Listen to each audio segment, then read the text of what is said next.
So this statement is based on a video I talked about, the Anunnaki, just a little bit as far as how they created man and their story, and the let us and all of that. So my man here says, so would this mean that not only are these gods physical beings, but they live forever? No, they don't live forever.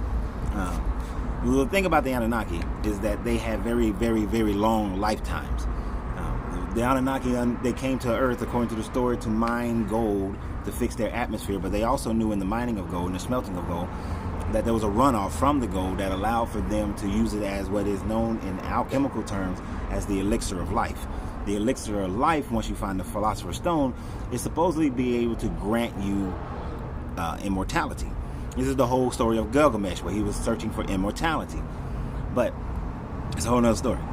The thing about it is that they still lived an extremely long time. And if you really want to see where this is propagated the most, look up the Sumerian kings list. When you look up the Sumerian kings list, what you see is that in the initial kings, they ruled for like 38,000 years and 28,000 years and 18,000 years. What the Anunnaki set up in their program is that a certain king may rule for a long period of time, and then it's time for another king. They may not die, but it's time for another king.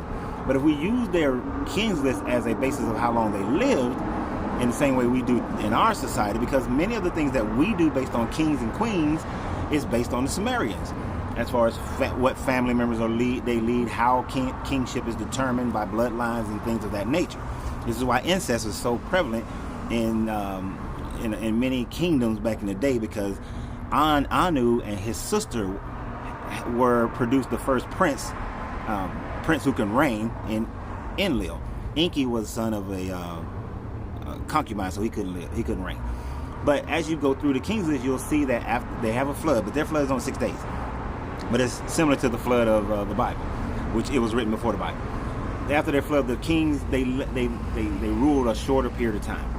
So if you think about it, if you're a people and you're living only about 80, 90 years, but you see that these kings have been living 30,000 years, then your perspective, the perspective from the Sumerian people of that day would be that these are gods and they live forever.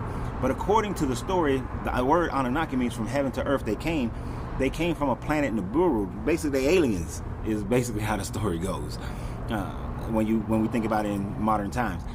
But they would appear to be gods. They descended on mountains with great flames and fire and thunderous noise. Sounds similar, right? So they didn't live forever, but that sweet elixir of life, I call it coffee, allowed them to live for just long periods of time.